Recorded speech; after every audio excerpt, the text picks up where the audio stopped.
Good evening, everyone. I'd like to welcome you to the 2010 beginning of the Capital Improvement Committee meeting schedules.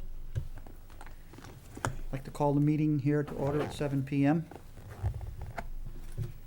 First, I'd like to welcome all the members to this meeting. Thank you for your devotion to the process and attending.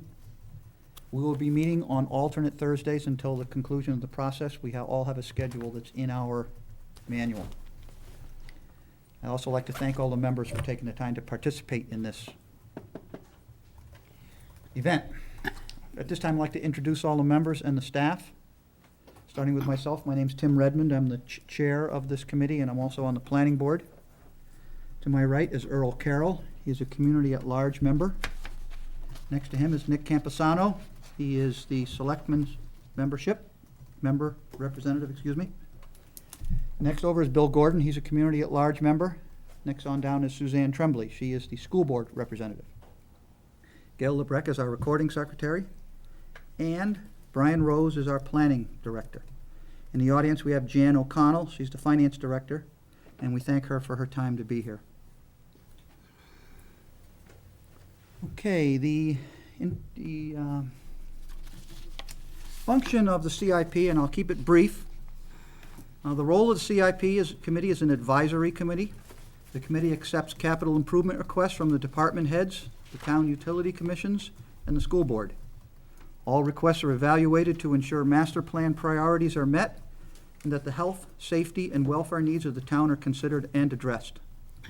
When considering requests, the committee attempts to smooth the matrix over the next 6 years in an attempt to prevent unnecessary large tax fluctuations.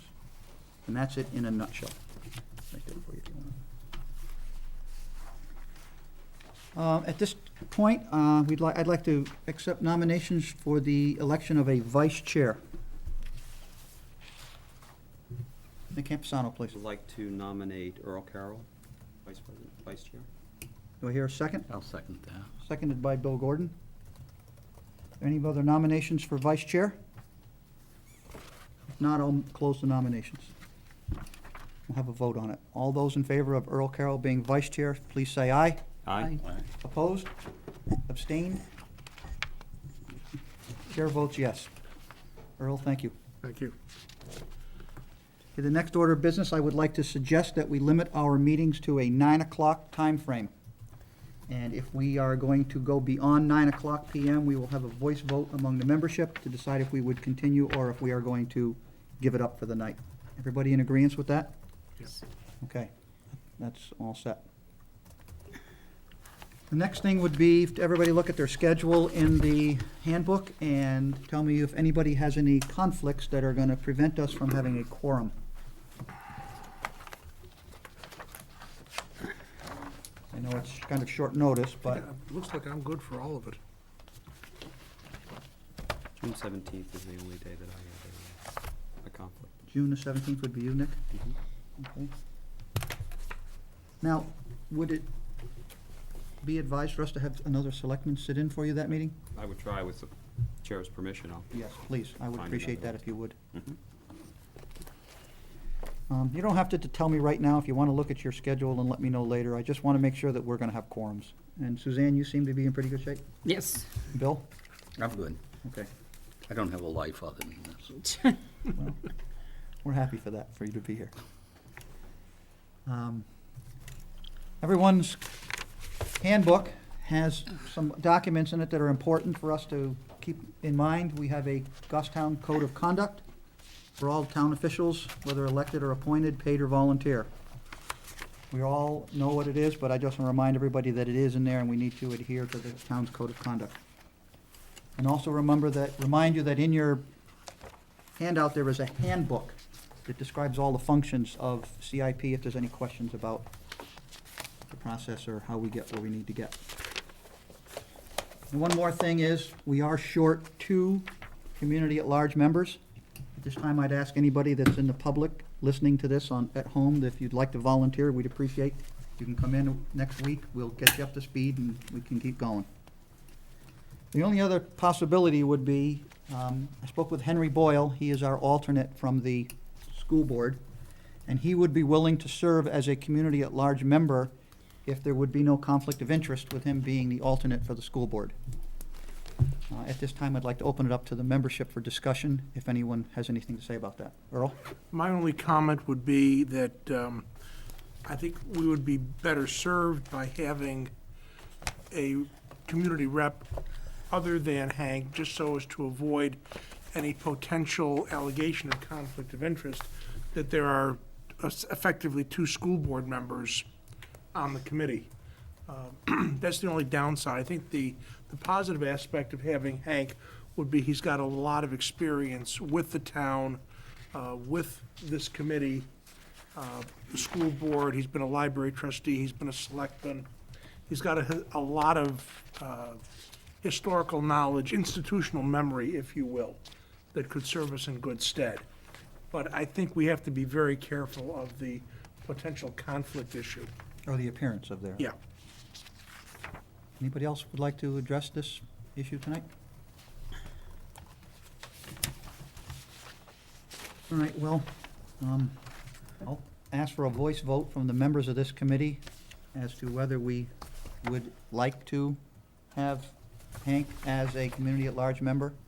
Suzanne's schedule is such that she figures that most all the meetings she'll be able to be here, so Henry would not be asked to step in and vote as a school board member in his capacity, unless it was some sort of a dire emergency. But I think we all know that he's a man of integrity, and I don't think Henry Boyle is the kind of person we have to worry about. So if I could just ask for a voice vote, whether I should be allowed to ask Hank Boyle to serve on the committee, please signify by saying aye. Aye. Anybody opposed? I'll abstain. Bill's going to abstain. So I will speak with Hank about this after the meeting and see how he feels about it, and then I'll report back to the committee next week. In the meantime, if any other community-at-large members want to step up, we'd be pleased to have you. Okay. I'll start with Brian. Rose, do you have anything that you'd like to add at this time as the town's planning director? Well, Mr. Chair, over the past week, I've been working on getting all the numbers together from all the departments that have submitted worksheets for the CIP program, and everything on your table in there should be in order. There are some portions that have not been updated at all because no information was received from those groups, namely the water precincts, some of which are on, well, both of which are on the agenda tonight. So there may not be much to discuss with those items, but we can take it as you please. So Have all the departments made their submissions as we requested them to, other than the school board, which is allowed to come a little later? yes, they have. Thank you very much. Anything else? No. Okay, thank you, Brian. Anybody else have any comments from the membership here before we get started? Well, I think we need to understand what our role is here. You know, we're not a budget committee, we're effectively a planning committee. Yet we have a budgetary function in terms of what the capital needs are for the community and what the costs are for the community. In view of where the taxes have gone this year, with a very substantial tax increase, I think that we as a committee need to take a position that what we have to look at is not what we want, but what we need, and be very cognizant of what the realities are fiscally for the town of Goffstown. It's all well and good for the department heads to say, we want, we want, we want, we want. And to a certain extent, I can understand that. I don't have a problem with that. Where I do have a problem is with how much money we are going to expend. I don't know that this year that the town of Goffstown is going to be able to afford a $6 or $7 million capital improvements Plan. plan. So even in the past, I mean, I've been on this committee, I don't know, 10, 12 years, something like that. And I think historically, at least individually, I have almost always supported what the department heads want because they know more about what the needs are for their department than we do. Some of the various commissions, that's a whole other story. I have not always supported what the commissions want. But I think that the message needs to go out to the department heads that this year we are going to have to be extremely frugal with what we recommend. That's my grand thought, such as it is. Thank you, Earl. Okay, before we proceed, I don't know if we are going to be out of order if we don't have our members sworn in. Our committee was accepted by the planning board by a formal vote at the planning board meeting the other night, and I don't know if that suffices. I think we still got to have the appointment signed by either a selectman or a JP or the town clerk. And who's going to sign Nick's? Well, I can sign Nick's as a JP. Okay. Well, and I think we should proceed so that we are at least acting in an official capacity here, because when we do begin our submissions and discussions, we should be officially sworn in or officially in position as opposed to waiting to be sworn in later. You concur, Nick? Was the town clerk? Is Kathy Ball coming tonight? Is the town clerk going to be here tonight? Not that I'm aware of. The email that was sent out by Patty, it was probably a couple weeks ago, said that she would be here, but that was a while ago. Well, I'm sure Kathy would be here by now, unless she's like jumping in her car and driving over here because she's watching this on TV, but don't speed. All right, we're gonna proceed with Nick swearing in all the members that are present here, and then Earl will swear Nick in. All set? Okay, sir. All right, whereas there is a vacancy in the Office of Capital Improvement Program Committee in the said town, and whereas we, the subscribers, have confidence in your ability and integrity to perform the duties of said office, we do hereby appoint you, and I'm not going to say each of your names, as a member of the Capital Improvement Program Committee, said town, and upon your taking the oath of office and having this appointment and the certificate of said oath of office recorded by the town clerk, you shall have the powers, perform the duties, and be subject to the liabilities of your office until another person shall be chosen and qualified in your stead. So if you'd raise your right hand. I, repeat your name, Dorothy Redmond.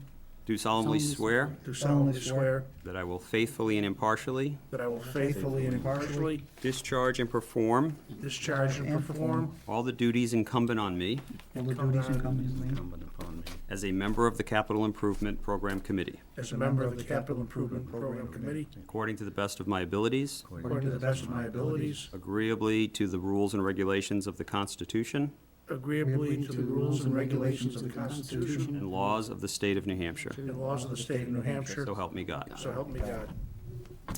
Nick, those are the ones that'll be recorded. This will be Nick's when you're ready.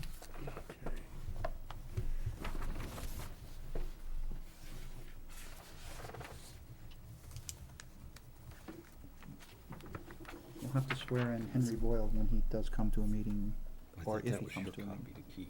Hasn't been signed. Yeah. That one's for your copy. One copy is for everyone, and Nick has the copy that he's gonna sign in return to Oh, the town okay. clerk. Not official. That's for your record. I want that noted. Yeah. What's that? Those are the ones that are signed by the planning board members. All right, Nick, if you want to raise your right hand, please. To Nicholas Campusano, whereas there's a vacancy in the Office of the Capital Improvement Program Committee in said town, and whereas we, the subscribers, have confidence in your ability and integrity to perform the duties of said office, we hereby appoint you, the said Nicholas Campusano, as a member of the Capital Improvement Program Committee, said town, and upon your taking the oath of office and having this appointment and the certificate of said oath of office recorded by the town clerk, you shall have the powers, perform the duties, and be subject to the liabilities of such office until another person shall be appointed and shall be chosen and qualified in your stead. I I, Nicholas Campusano, do solemnly swear do solemnly swear that I will faithfully and impartially that I will faithfully and impartially discharge and perform all the duties discharge and perform all the duties incumbent on me as a member of the Capital Improvement Program Committee, incumbent on me as a member of the Capital Improvement Program Committee, according to the best of my abilities, according to the best of my abilities, agreeably to the rules and regulations of the Constitution agreeably to the rules and regulations of the Constitution and the laws of the state of New Hampshire. and the laws of the state of New Hampshire. So help me God. So help me God.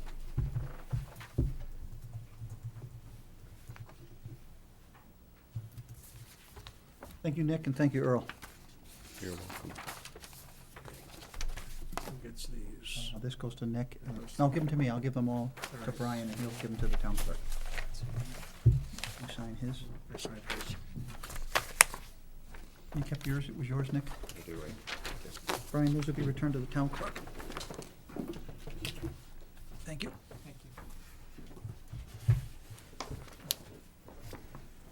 Okay, I think we've completed organization unless anybody has remembered anything that I've forgotten.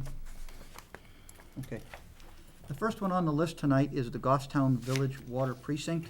I know they are not here tonight, but we could just quickly look at their items on page 5 of the matrix. They are a self-sustaining fund. All the money they raise through fees is expended through their program, so there is not taxpayer-funded department. And it looks like they have their bond and interest on the first line on page 5. 225 is the line number. And then on the next page, they have some normal upgrades to the system. They have $3,000 in there for a pickup truck, which I don't know, that must be a payment. Yeah, that must be a payment on that. And then they have their subtotals and state grants, and they've listed everything. So everything comes down to 0 at the bottom of that, so it'd be nice to hear from them to explain anything they'd like to, but we do understand that there is no tax impact by the Village Water Precinct. Anybody have any questions or comments?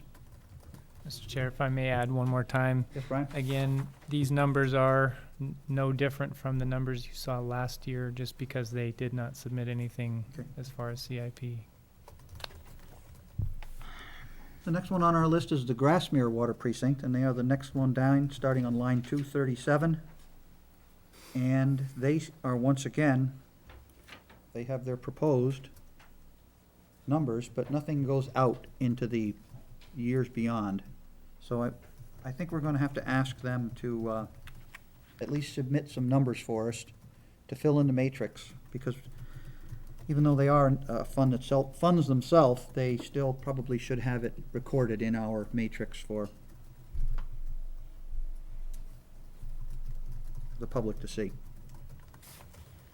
Anybody have any questions or comments on the Grasmere Water Precinct?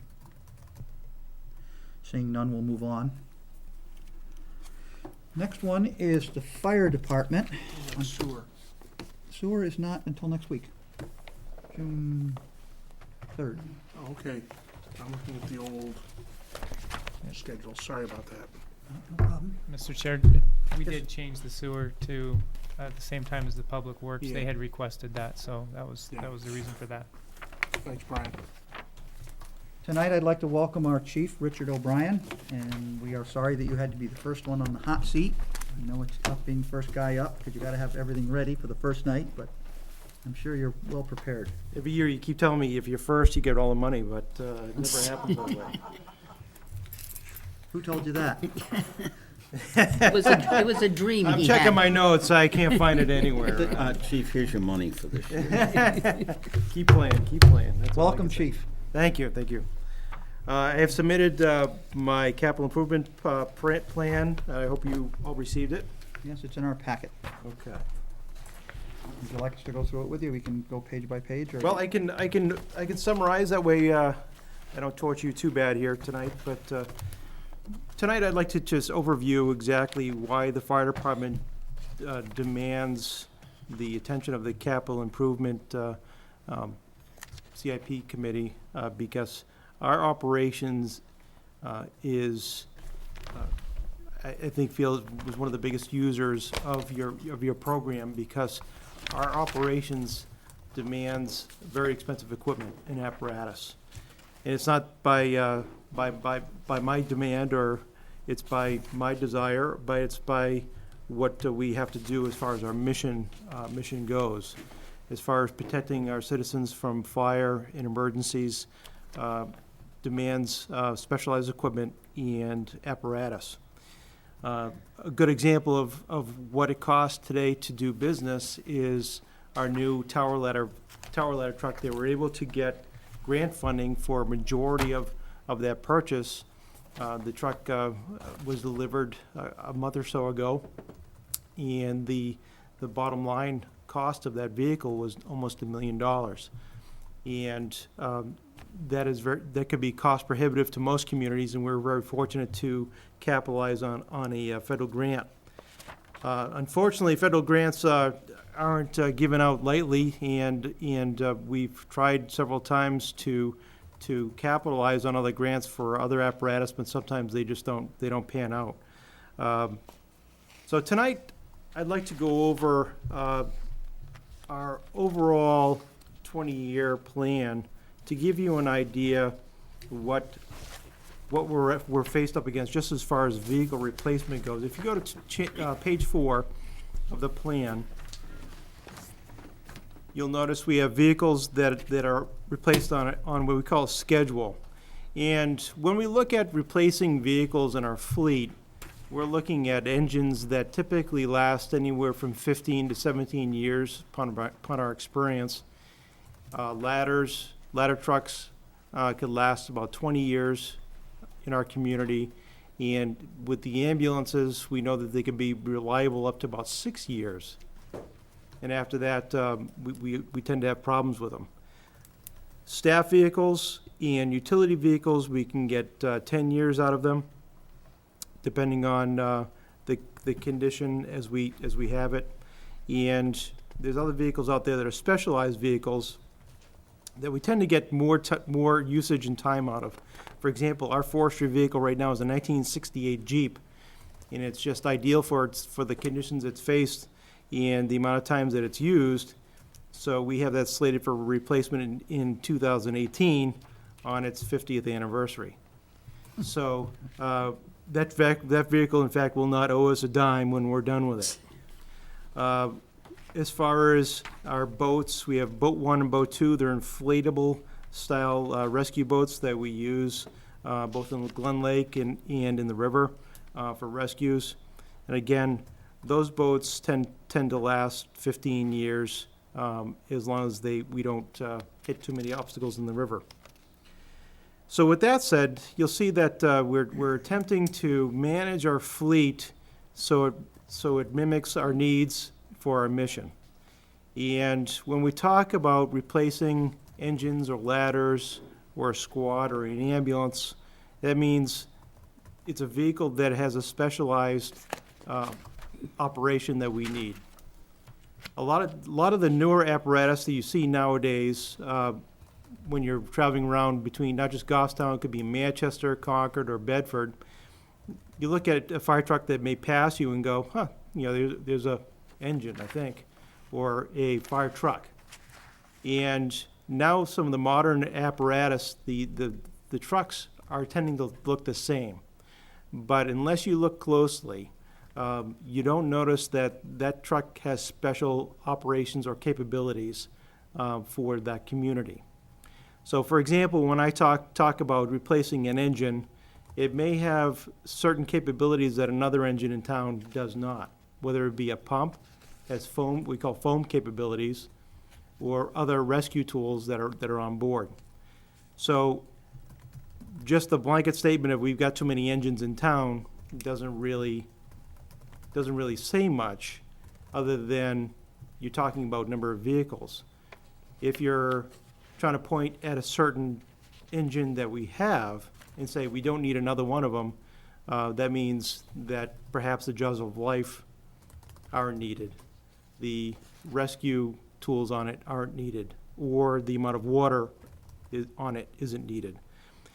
So just to let you focus on this replacement matrix, it's done over time, and it's not thought of lightly, because when we look at engine one, we just don't look at it as a truck. We look at it as a piece of apparatus that has, say, 1,000 gallons of water. It has what we call a high flow pump, fire pump on it that can handle up to 1,500 gallons per minute. We have the jaws of life on it. We have ladders on it. We have significant supply hose on it. And we have medical equipment on it also. So it functions in a certain way. Versus, we look at tanker 5, it has different abilities also. And it was purchased at that time, and it functions in a specialized manner. So to say that we're going to need a new fire truck is really generalizing what our needs are at the fire department. But when we talk about replacing an engine, or replacing a tanker, or replacing an ambulance, it means that we're replacing a piece of apparatus or a specific tool that the Goffstown Fire Department needs to protect our community. It's just not replacing one for one, it's upgrading to what our needs are to the community also. For example, when we have the new tower ladder that we just received, it replaced 2 trucks. It replaced the old ladder 6, and it replaced the old ladder 1. Now, the ladder 6 was a 75-foot ladder with a pump on it, and ladder 1 was a 110-foot ladder with no pump on it. Now, both vehicles, both apparatus had special abilities that they featured and the town needed. So when we're looking to combine the two because of cost efficiencies, we looked at a truck that was a 95-foot tower ladder. It had rescue capabilities, and it also has a pump on it. So we've kind of combined the two and upgraded it to the current standards for NFPA, and we also examined exactly how our community needs are changing since the last time we purchased a ladder over 20 years ago. So with that, you'll notice some significant changes if you're matching up a picture of the old ladder truck or ladder trucks to the new. So let's just focus on page 5 and what we have scheduled to be replaced in 2011. 2011, unfortunately, this is basically what I had feared most, was the fact that we were faced with replacing a number of apparatus all at once. And last year, I came forward almost a year to the day, asking you folks to prioritize the replacement of engine 1 as the highest priority. And you folks did. And I appreciate that. But unfortunately, when it came down to funding and get approval from the voters, it failed. But in the meantime, we have an engine that needs to be replaced.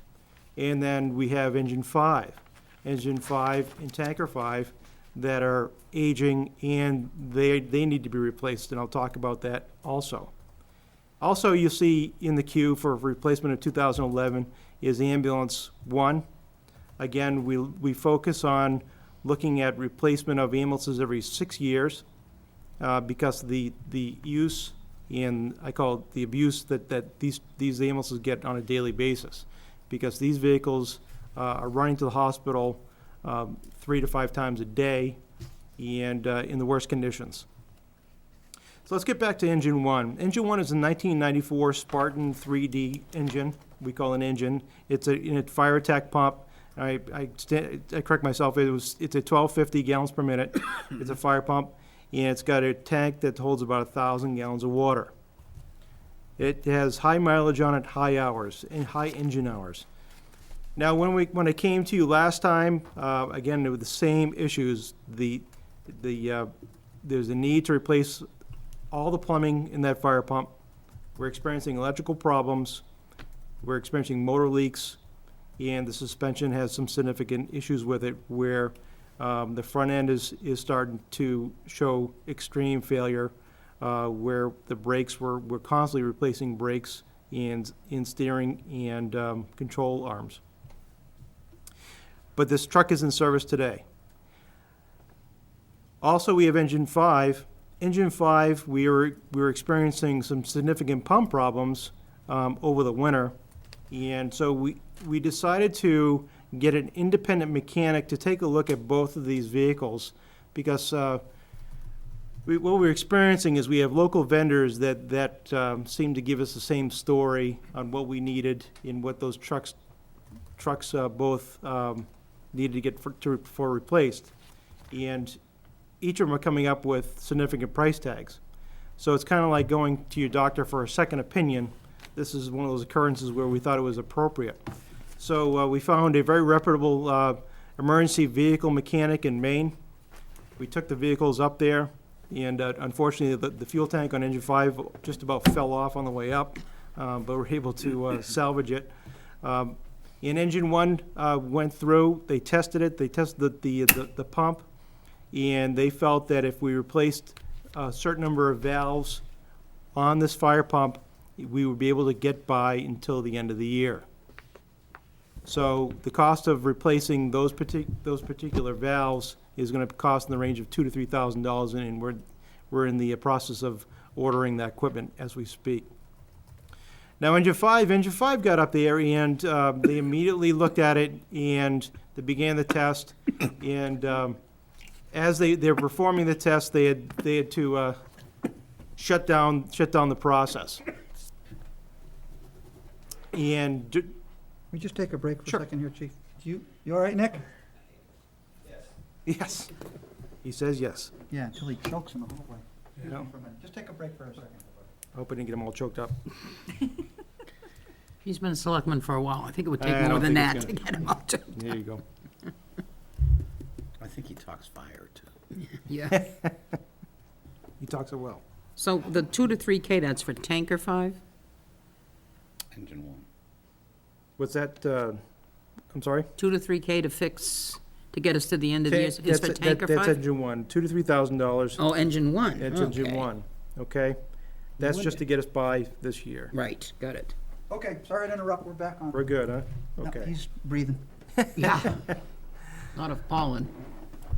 So they were shutting down on the test on engine 5 because the pump failed immediately. And after they took a good look at it, it had a cracked fire pump housing. It was so rotten, it created a hole within its fire pump housing. So we need to replace that fire pump housing, rebuild the fire pump, replace all the existing plumbing. In fact, about a month or so ago, I actually brought in a sample of the plumbing, and it had rotted through, and it was just a sampling of what we're faced against with this particular truck. Chief, does that put it out of service or not? This truck is out of service. This truck is out of service. It has some motor leaks like engine 1, and it has some electrical problems that we're chasing. Again, engine 5 is a 1992 E1 with a 1250 gallon per minute pump and 1,000 gallons water tank. So, again, talking about engines and how long they last in town, and this particular engine is both of them, engine 1 and engine 5, are at the end of the lifespan with us and need to be replaced. Again, engine 5 is out of service. The gentleman in Maine went a step further and said, you will need to replace this pump or rebuild it from an entirety. And even if we rebuilt it, we may not be able to match the capacity of the pump that you're used to. If you're used to a 1250 pump, we may be able to match a 1,000 gallon per minute pump. It's not what we desire. We need pumps that can pump higher capacities. Along with Tanker 5, Tanker 5 is a 1989 tanker. It holds 1,700 gallons. It also has a 250 gallon per minute pump, and we find that over the past 10 years, the department has realized that this pump is grossly undersized for our needs, and we also are experiencing some body problems and some rot. We have some suspension problems.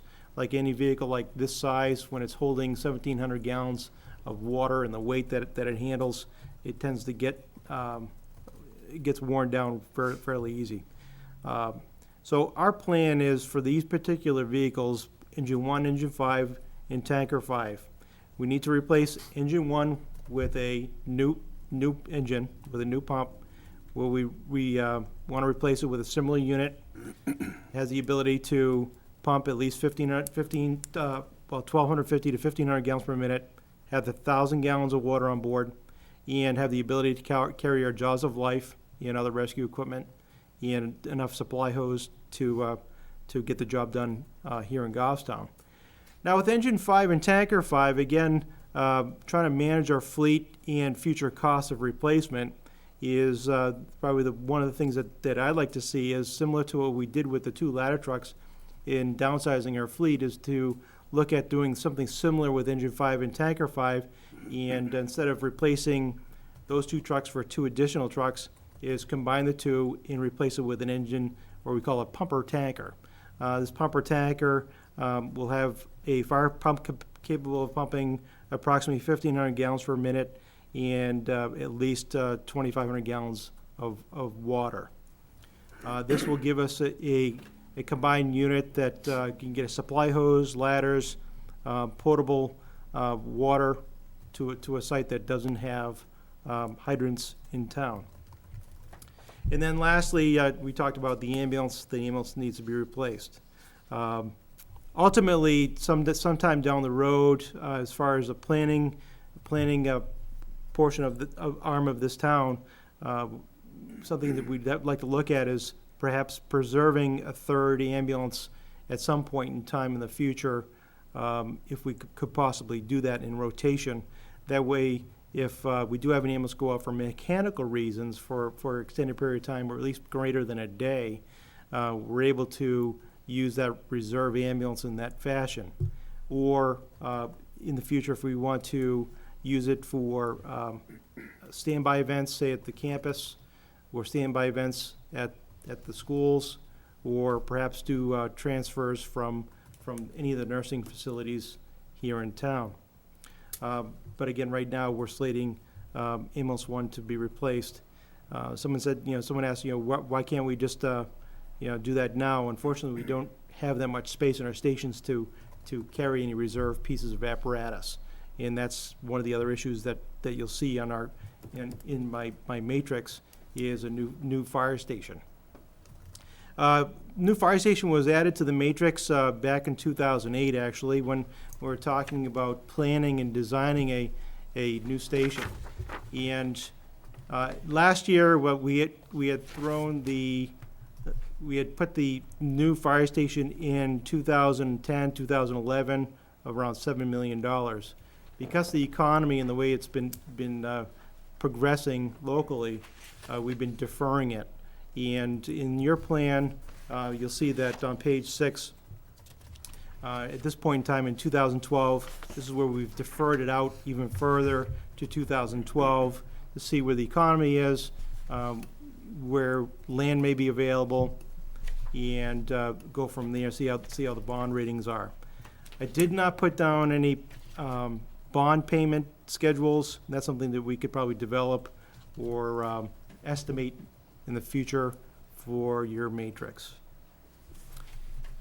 As far as replacing out further for 2013 through 2016, we have some maintenance type of purchases. One is to replace car 2, which is one of our command staff vehicles that is in constant use on a day-to-day basis, and to replace utility 2, like the same. We use that to tow trailers, boats, and equipment around town. It's also used to perform inspections to reduce the wear and tear of some of our apparatus when we do day-to-day operations. And then we look to replace ambulance 2, again in 6-year cycle in 2015. Now I throw that out there because last year, actually in 2008, 2009, we actually purchased a new ambulance utilizing a truck chassis. And it was my hopes to evaluate that in the next year or two to determine whether we'll be able to extend the life of that ambulance because it's using a heavier duty chassis. And so far, so good. The chassis that we're currently using is a GM chassis. It's a we call medium duty truck. And since the purchase of that vehicle, mechanically that truck has been bulletproof, and that's a good sign. We have had absolutely no issues in regards to the mechanical end of that vehicle.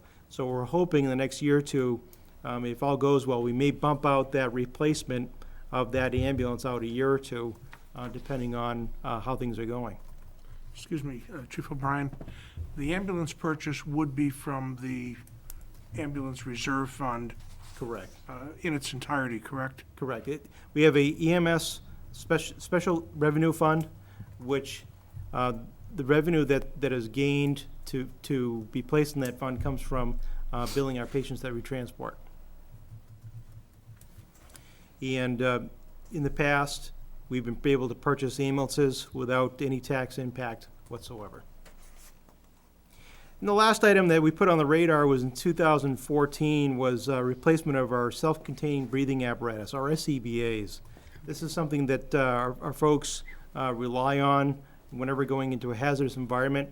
So we're not breathing toxic air, breathing hot heated gases or smoke.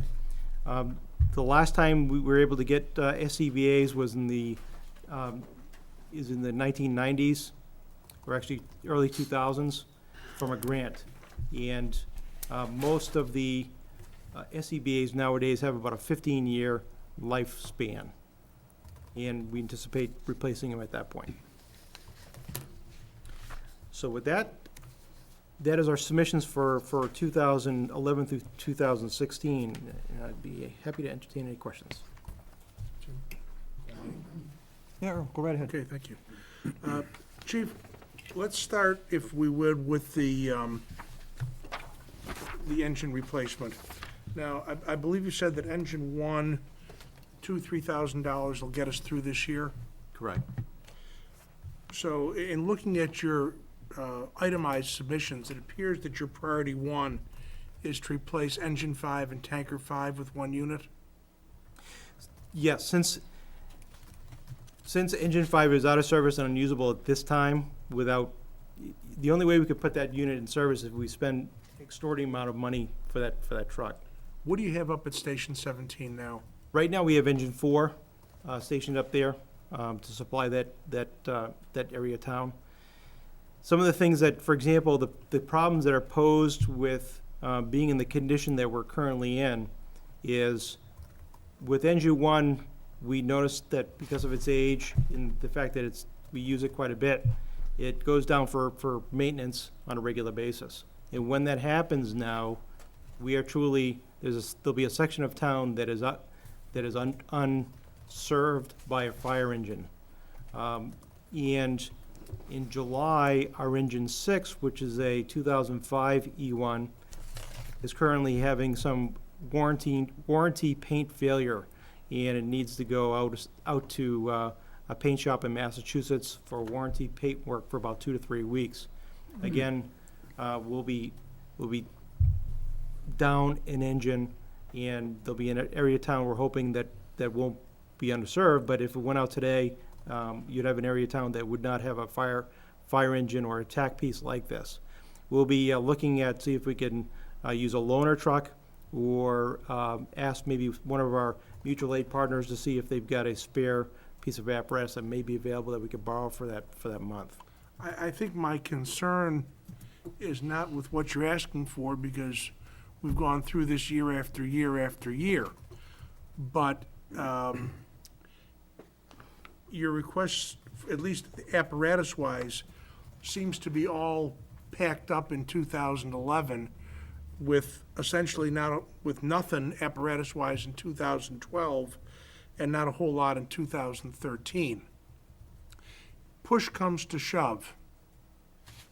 It's that famous question. Well, excuse me, I may interrupt for a minute. Sure. You may remember that one of those engines was on last year's matrix. Right. Oh, So he didn't actually stack them all in no, one I know, year. I'm just. Make sure that was I'm not clear. saying, I'm not saying that the chief is stacking them. Well, it appears that way, that he, Yeah, I don't mean to, one got pushed off, Yeah, so and now I- they've doubled up. yeah, I don't mean to beat on you for this. I appreciate that. And I should point out as well that, I'll take off the CIP hat for a second and put on the trustee hat.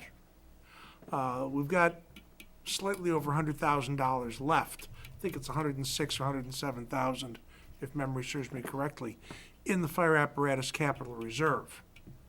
So there's a little bit of money there. Obviously, if you're looking at, 1.2 million, or even if you take out the ambulance because that's offsetting revenue, you're still $1 million and change. It's a drop in the bucket.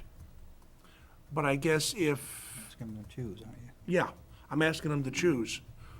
What would have to be 2011 and what would have to be 2012? It's my fear, well, right now, I have engine 5 that's out of service, so that needs to be replaced or dealt with immediately. And tanker 5 is kind of like a package deal. There's a couple of things you could look at. If you had to split the two, you could almost say, for the most cost-effective way to approach it would be to take engine 5 and replace that with an engine. And then, in your case, like you're saying, if you were forced to take that out and extend it a year, you would do the tanker pumper with engine 1 and tanker 5.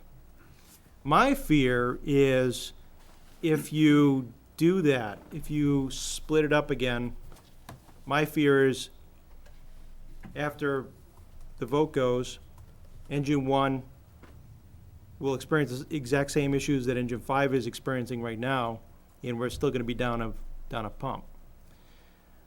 Again, what we're slating to do some work on it, the mechanics are saying, this is just a Band-Aid fix to get you through the year. There's no guarantees after that whether you're gonna have a significant cracked fire pump housing similar to engine 5 happening to engine 1. There was no guarantees and no bets whatsoever. So, if it was my druthers, I wouldn't want to roll that wheel. I'd rather get your problems fixed now. But I understand the fiscal restraints that are currently upon us. But something needs to be done. We need to replace something as soon as possible. And I'd be happy to work with the group on, if you're faced with separating it, on how to approach that. Okay. But for me to say tonight that, given the option, I'm afraid that we're here tonight with this much apparatus on the ticket because we've run out of options. Damned if you do, damned if you don't. Okay. I guess my only other question before I yield to somebody else, status on the new central station. Has site been finally selected? We haven't selected the site. The study was completed, so they were able to tell us what costs would incur. We'd have to probably adjust that as time goes on to see what the current cost of building a fire station like that. But as far as sites, they looked at a number of sites and they told us an ideal area where we need to be focusing on. And again, the county area was a site to be focusing on. Also, somewhere around the Henry Bridge and Grasmere area. So with that said, when we get closer, when we're looking at closer to that 2012, perhaps, we'll be focusing hard on land or land options. Does the $7 million include land purchase, or is that just design and construction? Design and construction. All right, so there's nothing in there for land purchase at this point? Not at this time. Okay. Unless we utilize a piece of land that the town already Right. owns. And again, the land where it's located predicates the status of other existing stations. Whether we go down 2 stations or or just have one super central station. Again, that depends on its location. Okay, thank you, Chief. Anybody else? All right, then I'll ask next. So I understand you're not answering the question about choosing because you really don't want to choose. You really can't choose. But for our information, so that we might have a little more information for decision-making, if you Engine 5 is the one, that vehicle is the one that's out of service? It's correct, it's out of And it service. is not repairable? Right now, it's, the amount of money that you would have to commit to putting that truck into service, I would not say that it's a viable idea. Okay. It could be, but again, it's a truck that's at its end of its lifespan. And Engine 1 is in service but needs repair or out of service? It's in service right now, doing calls, but we'll need to replace a number of valves to make it so it's what we call certifiable. Right. That could be taken two ways. Yeah, right. So, It's a good thing we're talking about trucks and not people, right?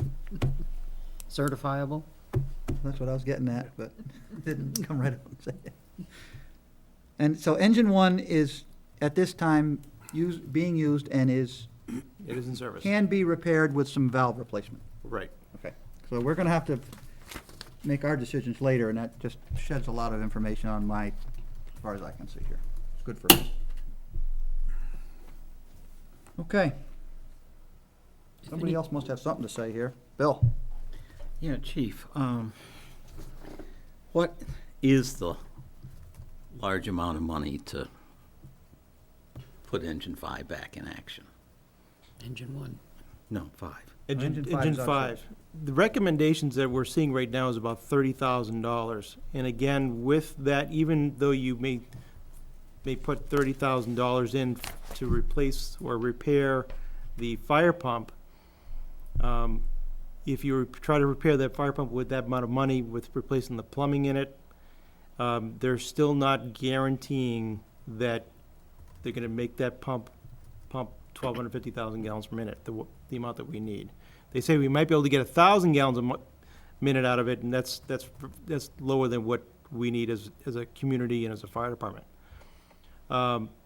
There's other issues that are going on. We've got issues with some motor leaks and some electrical problems, but I compare those as minor compared to the pump and plumbing system issues that we have at hand. I just felt it was important to know what that number was, Right. rather. That's all. Thank you. All right.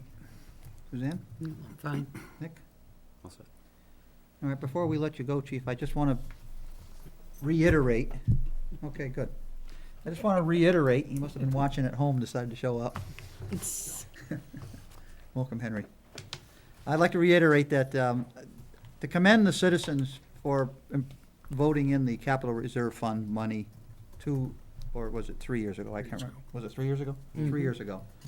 Because without that money on deposit, the chief would not have been able to apply for the grant for the tower. We would not have had the money readily available. And so the foresight of the citizens was commendable, and the chief also needs to be commended because without his effort for grant writing and his grant writing ability, that was $720,000 worth of federal money that came to this town. And we never would have ever been able to raise that kind of money to buy a $1 million truck without that grant. I'd like to personally thank you, Chief, and commend you for your grant writing abilities. Thank you. And at the bottom of it all, you saved the taxpayers a lot of money. We anticipated, at least on the trustee side, that we would have to throw in the entire approximately $427,000. We only used, was it 330 approximately? Just over 3, I think, Just over. when it was all said and Yeah, done. because it came in at what, 920 or something? 998. So we've No, got, 998, excuse me. from memory serves me correctly, we've got like $107,000 left in that fund. Any potential for leveraging that via any grants out there? I did apply for a 2009 grant for a pumper tanker and was denied. What's happening with the fire grant program is the amount of money available in that grant fund has diminished over the past couple of years. And now the the Obama administration has taken a lot of those funds and focused more on staffing and firefighters versus equipment. So the funds for apparatus have become very, very limited. So I knew going in that chances are we probably would not get an award. So we were turned down for that, but I had to give it a shot. But again, that's the only grant out there right now for apparatus. And most of the awards are going for the smaller apparatus, like tankers, just sole tankers or forestry units. Occasionally we're seeing some engines. Actually, Hampstead Fire Department just was awarded what we call a Quint, which has got like a 75-foot ladder on it with a pump. So they were able to capitalize on about $500,000, and kudos to them. Bill, did you have something you wanted to add? I thought you No, had your- Earl got the question Okay. I was gonna ask. All right. One thing that I remembered, and I don't see it anymore, is the communications upgrades that was in your line item of last year, I thought. Now, did the police get theirs, or did you get yours? How did that work? But the stats with that program, it was a two-phase program, and it's for we call a voter repeater system. And what you remember seeing is on the fire department end, last year I was presenting it for phase one, Right. which was approximately $190,000 to $200,000.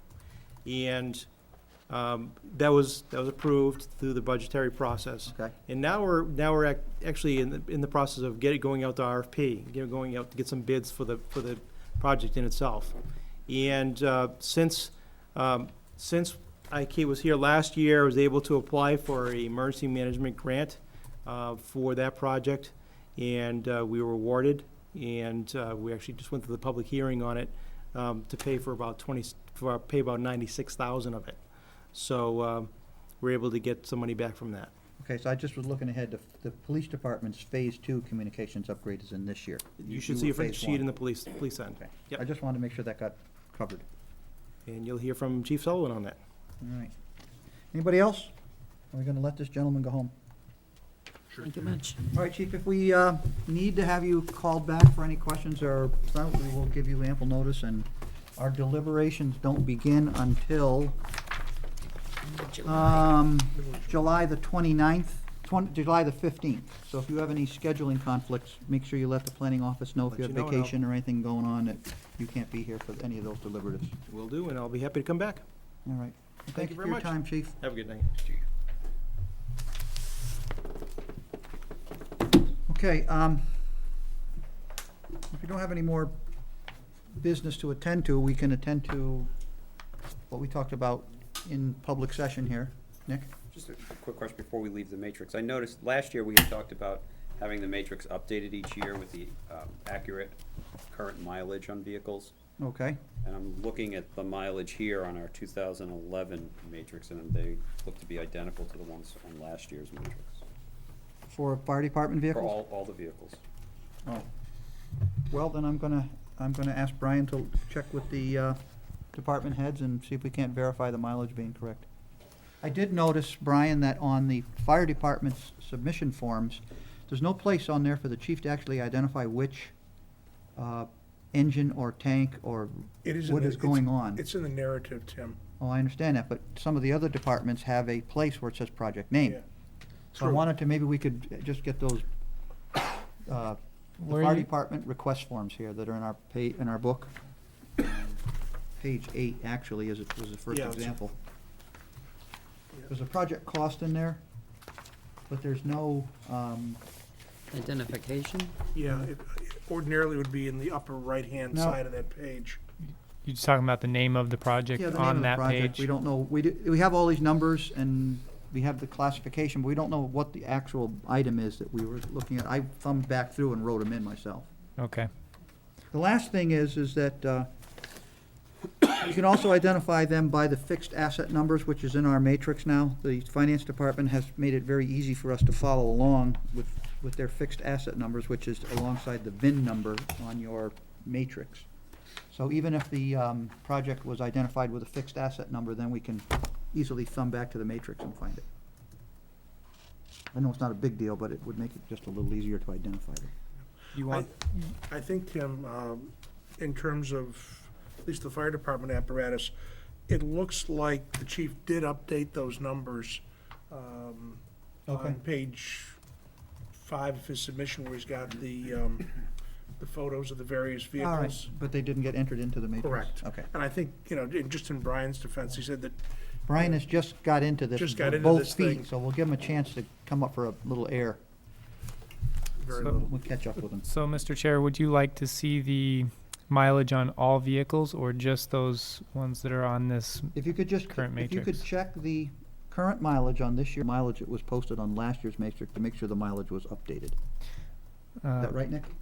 Correct. All vehicles, Nick? All vehicles, because we usually look to see, what's coming up for replacements, a good comparison to kind of see. What I'll do is I'll just check with each department and see if they have a tracking table that has all the mileage of their current vehicles, and I'll just update the matrix, because they don't send me a matrix along with it, so Actually, most of the departments Actually, haven't it's given me their the advantage to matrix. give us the current mileage, because that's one of the factors we may use as a decision-making tool, the mileage. Absolutely. So if the mileage is lower, then they're only hurting themselves, so they'd want to make sure that mileage was correct. And just for your info as well, I didn't update any of the notes on the right-hand side, so those may be old. All right, So we can work on that. we'll catch up. All right, do we have any other business we'd like to attend to tonight? Well, Hank is here, so. Well, I was gonna wait, make sure we were all set with the matrix with Nick. Yeah.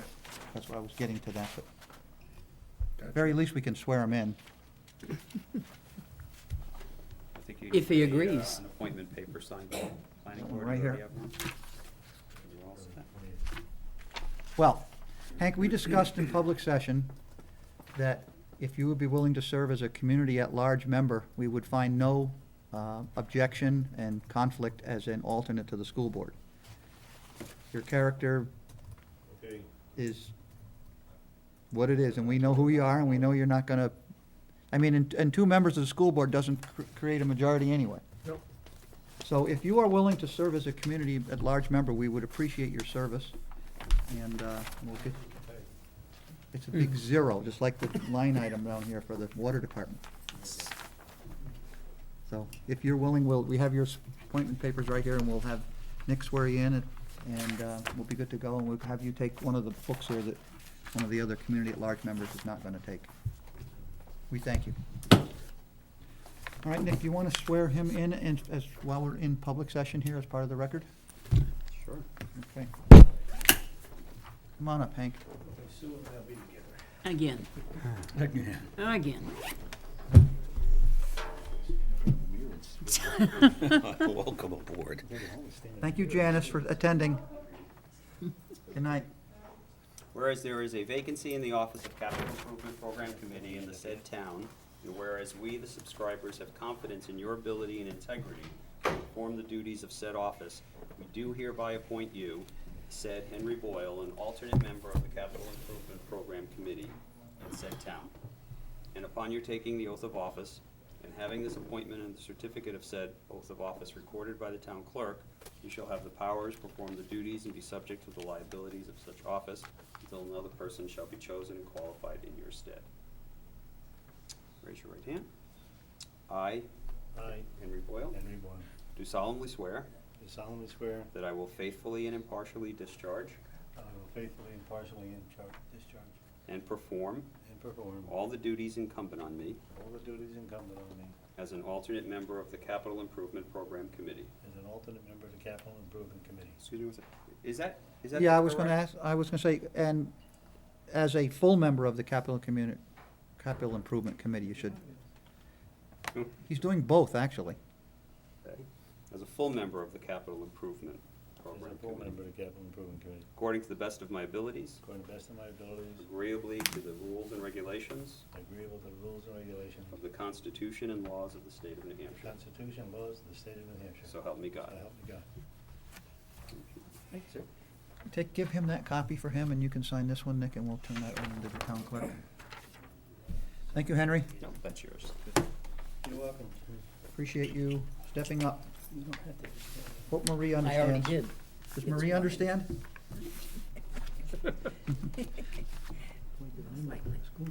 I know, it's easier. Okay, if we have no other business, I'll entertain a motion. I move we adjourn. Anybody want to second that motion? Second.